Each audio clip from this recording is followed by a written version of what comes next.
دوست عزیزم، اگر از شرایط زندگیت خسته ای، کارگری کردن، بیکار بودن، از صبح تا شب برای مردم کار کردن و به جایی نرسیدن، اگر از این شرایط زندگیت خسته ای، من میخوام بهت یه راهی یاد بدم که خیلی راحت کم روزی 3-4 میلیون بیاد به حسابت.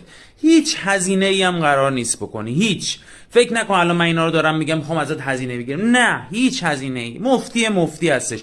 کلا میخوای 2 دقیقه وقت بذاری. برای منم نه، برای آینده خودت. من خودم تا 5 سال پیش کارگر بودم، امروز هم خونه دارم هم ماشین، چون وقت گذاشتم.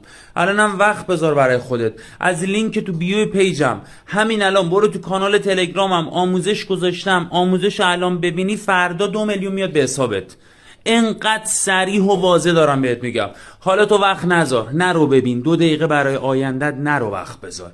هیچ هزینه ای هم قرار نیست بدی. پس چرا شروع نمی کنی؟ این یه فرصتیه که منو خدا گذاشته سر راهت تا استفاده کنی.